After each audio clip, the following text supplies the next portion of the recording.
Hello everyone! It's Pampering Day.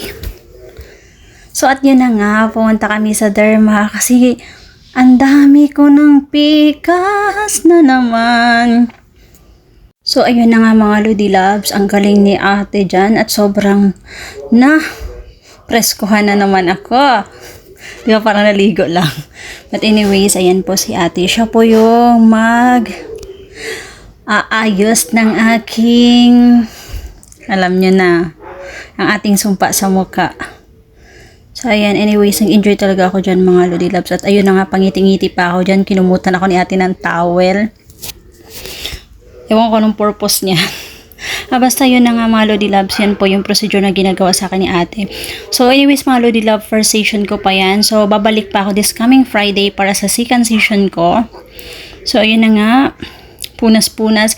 Hindi ko na nakuhanan ng video yung iba dyan. Actually, ang daming proseso niyan mga Lodi Loves. Hindi na nakuhaanan ni Juliana. Kasi nangangawit na siya sa kakatayo dyan sa pagbibideo. So ayun, naglagay si ate sa akin ng cream sa aking muka. Alam mo, ang hirap talaga pag mayroong pikas, no? Parang hindi tayo confident.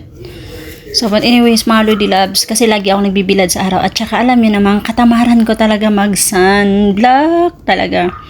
So, ayun na nga, feel ko talaga, nakaka-relax.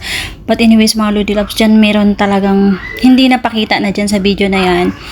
Ang pinakamasakit lang dyan na party dyan, yung pag-freak talaga, mga Lodi Loves. Ay, naku, tumulo na yung luha ko talaga dyan. Pero yung part na yan, hindi pa.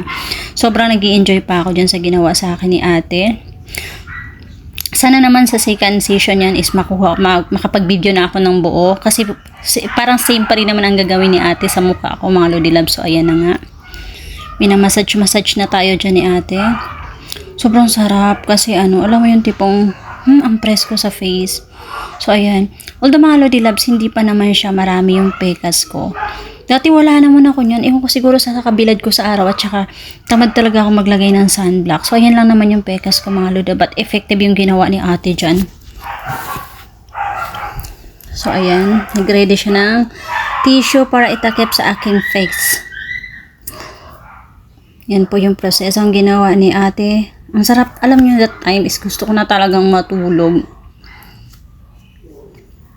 Yan mga Lodi Loves, parang yan siya, steam. In-steam muna yung face ko dyan. Diba, ang ganda ng mga gamit nila. May usok yung lumalabas. Kung pansin nyo mga Lodi Loves, may mga usok lumalabas dyan. So, habang si ate nagpe-prepared. So, ayan, ang next na ginawa sa akin mga Lodi Loves. Ayaw. Kalimutan kong tawag dyan eh. Basta sobrang nag-i-enjoy ako. Ayan lang. So, yan lang po. Bye!